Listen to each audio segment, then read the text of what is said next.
Venkatareddy ex-MPP Narketpally బ్రాహ్మణ వెల్లాంల గ్రామం.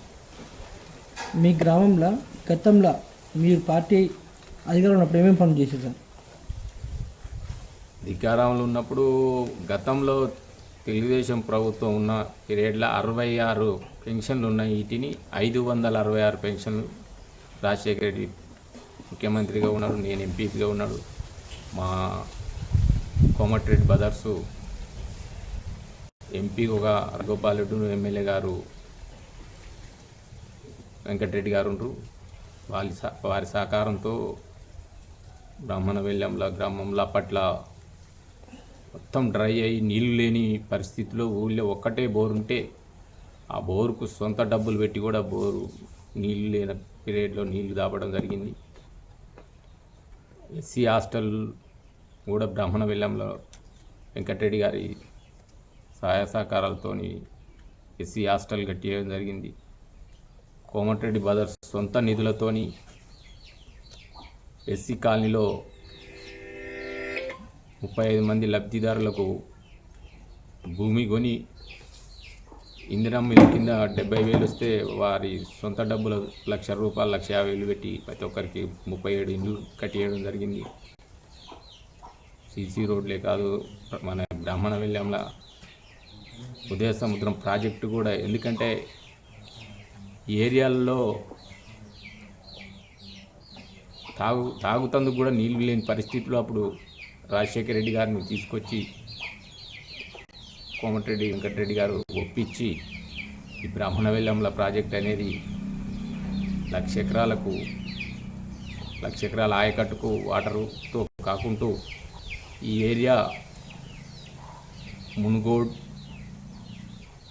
చిట్యాల్, నార్కట్పల్లి, కట్టంగూరు, నకిరేకల్, కేతపల్లి 7 మండలాలకు రైతులకు బాగా డ్రాట్ ఏరియా అనే పరిస్థితితో వారు ముఖ్యమంత్రి గారిని ఒప్పించి తేవడం జరిగింది.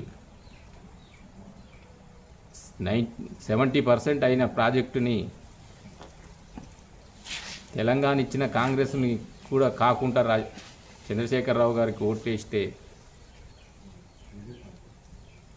20 కోట్లు కూడా పెట్టకుండా 10 సంవత్సరాల నుంచి దాన్ని కాలయాపన చేసుకుంటూ ఆయన సొంత లబ్ధి కోసం లక్షల కోట్లు 1,000 కోట్లు పెట్టి కాళేశ్వరం ప్రాజెక్టు, మేడిగడ్డ ప్రాజెక్టు కట్టడం జరిగింది.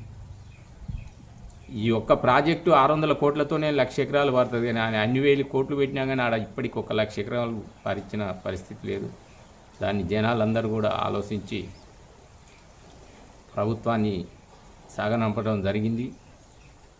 కాంగ్రెస్ ప్రభుత్వం ఇచ్చిన ఇప్పుడు 6 గ్యారంటీలను 100% రేవంత్ రెడ్డి గారు ముఖ్యమంత్రి, మా మంత్రి కోమటిరెడ్డి వెంకరెడ్డి గారి సహకారంతో నల్లగొండ జిల్లాలో ఎండింగ్ ప్రాజెక్టే కాకుండా ఈ పథకాలన్నీ కూడా ముందు అందరికీ లబ్ధిదారుల పార్టీలకు అతీతంగా అందరికీ ఇచ్చేలాగా మా వంతు కూడా గ్రామంలో కాకుండా మండలంలో కూడా సహాయ సహకారాలు అందిస్తామని చెప్పి.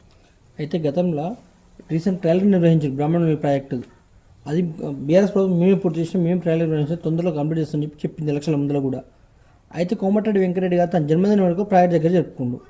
దీన్ని ఏ విధంగా ఇంతకు ఎవరు కంప్లీట్ చేసినట్టు? దీన్ని ఎవరికి ఇప్పటికి ఏం కంప్లీట్ కాలేదండి. కాంగ్రెస్ ప్రభుత్వం చేసిన పనే అంతవరకు ఉంది. కాంగ్రెస్ ప్రభుత్వం టెండర్ పిలిచిన పంపులు, మోటార్సు, ఫిట్టింగు అన్నీ కూడా అప్పటివి వచ్చిన మోటార్లే అయ్యే. కానీ ఏదో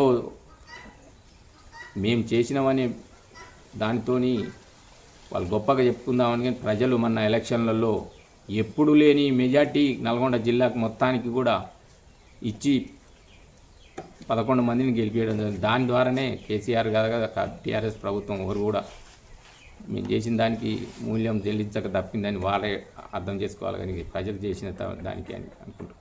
గతంలో మీ పార్టీ హయాంలో ఉన్నప్పుడు మీ గ్రామం ఎంతవరకు అభివృద్ధి చెందిందండి?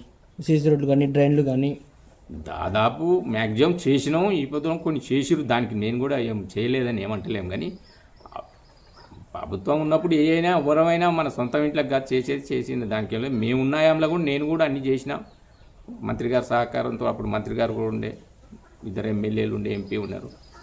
ఎల్లంల గ్రామంలో అంతా హ్యాపీగా ఉంది, దానికి ఏం బాధ ఏం లేదు. ఒక మంత్రి గారు ఒక ఎమ్మెల్యే గారు మీ గ్రామ వాసులు, అయితే మీ గ్రామాన్ని ఏ విధంగా డెవలప్మెంట్ చేస్తారు వాళ్ళు? ఎవరికి ఏం అవసరం వచ్చినా హాస్పిటల్నే కానీ సొంత డబ్బులు ఇచ్చి ఆపత్తులు ఉన్నవారు ఆదుకోవడానికి వాళ్ళ బ్రదర్సే కదా, అలా ఇంకో అనిల్ రెడ్డి అని వారు కూడా మన బ్రాహ్మణ వెల్లంల గ్రామంలో ఎవరికి ఏ ఆపద వచ్చినా పార్టీలకు అతీతంగా వారికి బాధలు ఉన్నప్పుడు ఆదుకుంటేందుకు ముందుకు వస్తారు. అయితే ప్రస్తుతం మన రీసెంట్గా మీ గ్రామంలో బీఆర్ఎస్ పార్టీ సర్పంచ్ మండలకుండా నిన్న అయిపోయింది. నెక్స్ట్ రాబోయే సర్పంచ్ ఎలక్షన్లలో అదే ఎంపీ ఎలక్షన్లలో మీ గ్రామంలో ఎవరిని సపోర్ట్ చేస్తారు మీరు? కాంగ్రెస్ పార్టీ ఎవరికి టికెట్ ఇస్తే వారికి సపోర్ట్ చేస్తాం. BRS party mission Bhagiratha project కింద ప్రతి ఇంటికి నల్ల నీళ్ళు ఇచ్చింది మీ గ్రామంలో అని చెప్తున్నారు, అది ఎంతవరకు నిజం?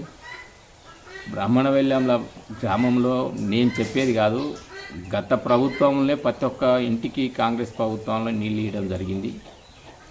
కాకుంటే ఏదో కొన్ని చిన్నవి ఉంటే పైప్ లైన్ వేసి కొన్ని ఒక 2 బజార్లే, కానీ అది ప్రజాక వేదికలో ఎవరు చెప్పినా చెప్తారు. ప్రజలందరూ కూడా ఇప్పుడు వచ్చి ఈ 5 సంవత్సరాల నుంచి వచ్చింది ఈ పథకం, అంతకుముందే నల్ల ఉందని ప్రతి ఒక్క ప్రజలకు చెప్పడం జరుగుతుంది. గతంలో కోమటిరెడ్డి వెంకరెడ్డి గారు ఆయన సొంతంగా 2 ట్యాంకులు కట్టించి సంపు కూడా కట్టించి ప్రతి ఒక్క ఇంటికి సాగర్ వాటర్ ఇప్పించడం జరిగింది గత ప్రభుత్వం రాకముందు కూడా. మీ గ్రామంలో మెయిన్ మురికి కాలువల పరిస్థితి కరెక్ట్గా లేవు, దాని మీద మీరు సర్పంచ్ దృష్టి తీసుకెళ్ళిరా ఎట్లా?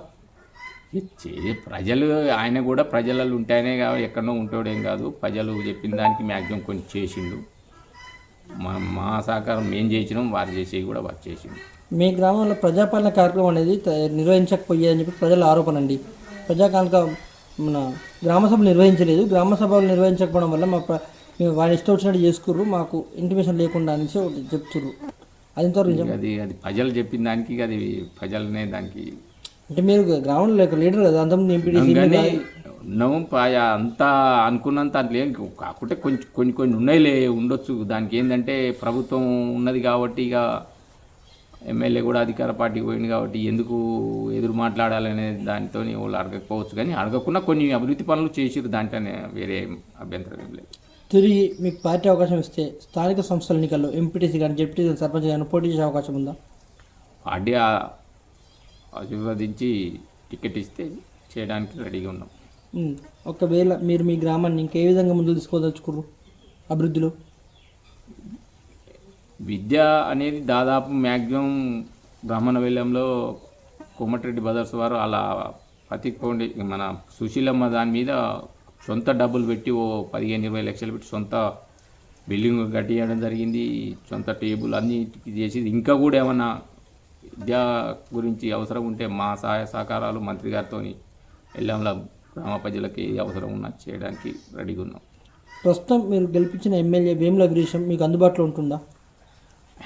ఎమ్మెల్యే గారు గెలిచే 2 నెలలు అయింది. అంటే మీకు ఏ సమస్యలు ఫోన్ చేసి అందుబాటులో ఉంటాను? 100% ఫోన్ చేస్తే రిసీవింగ్ ఉంటుంది చేసిన దానికి. మీ గ్రామానికి ప్రత్యేకమైన హామీలు ఇచ్చారు ఎమ్మెల్యే గారు ఎలక్షన్స్? హామీలు అంటూ ఏము లేవు, కూడా ఉంటే చెప్తే ఇప్పుడు హామీ ఇవ్వకున్నా కానీ చేయడానికి రెడీగా ఉండు. ప్రస్తుతం మన చిరుమర్తి లింగయ్య మీ పార్టీలో గెలిచి వేరే పార్టీకి పోయిండు, మీ గ్రామాన్ని ఎంత మేరకు మీ గ్రామానికి ఫండ్ కేటాయించిండు?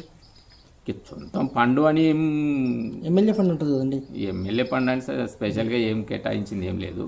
ఈజీఎస్లో సీసీ రోడ్లు కొన్ని కమ్యూనిటీ వాళ్ళు పెట్టిండ్రు అంతే, కానీ సొంతం డబ్బులని ఏం కేటాయించేది. అందరి ఎమ్మెల్యేలో వేముల వీరేశానికి భారీ మెజార్టీ వచ్చింది తెలంగాణ అందరి ఎమ్మెల్యేలో. చిరుమర్తి లింగయ్య అంత వ్యతిరేకత ప్రజల్లో రావడానికి ప్రధాన కారణం ఏంటిదండి? ప్రభుత్వం చేసే ప్రజలంతా ఉత్సాహవంతులయ్యారు. ఏంటంటే ప్రభుత్వం చెప్పిన పనులు ఏం చేసినా ఏం చేయలేదని గతంలో 20 సంవత్సరాల కింద అంతా ఆలోచించకపోయేది, కానీ ఇప్పుడు ప్రతి ఒక్క ఇంట్లో ఉద్యోగం కోసం ఇంజనీరింగ్ చేసి కూలిపోవడం పరిస్థితులు బాగా ఉన్నాయి కాబట్టి వారే ప్రభుత్వం మీద బాగా వ్యతిరేకత తీసుకొచ్చి ఇప్పుడు మా ప్రభుత్వం చెప్పిన హామీలన్నీ నమ్మి కూడా వేయడం జరిగింది. దానికి మా ప్రభుత్వం 100% ఆ హామీలని ఇప్పుడే తొందరగా కాకుండా సంవత్సరం లోపు దాదాపు మ్యాక్సిమం చేస్తారు. నెక్స్ట్ లోకల్ బాడీ ఎలక్షన్లే కాదు ఎంపీ ఎలక్షన్లో కూడా మళ్ళా కూడా కాంగ్రెస్ ప్రభుత్వానికి అత్యధిక మెజార్టీతో గెలిపిస్తారు.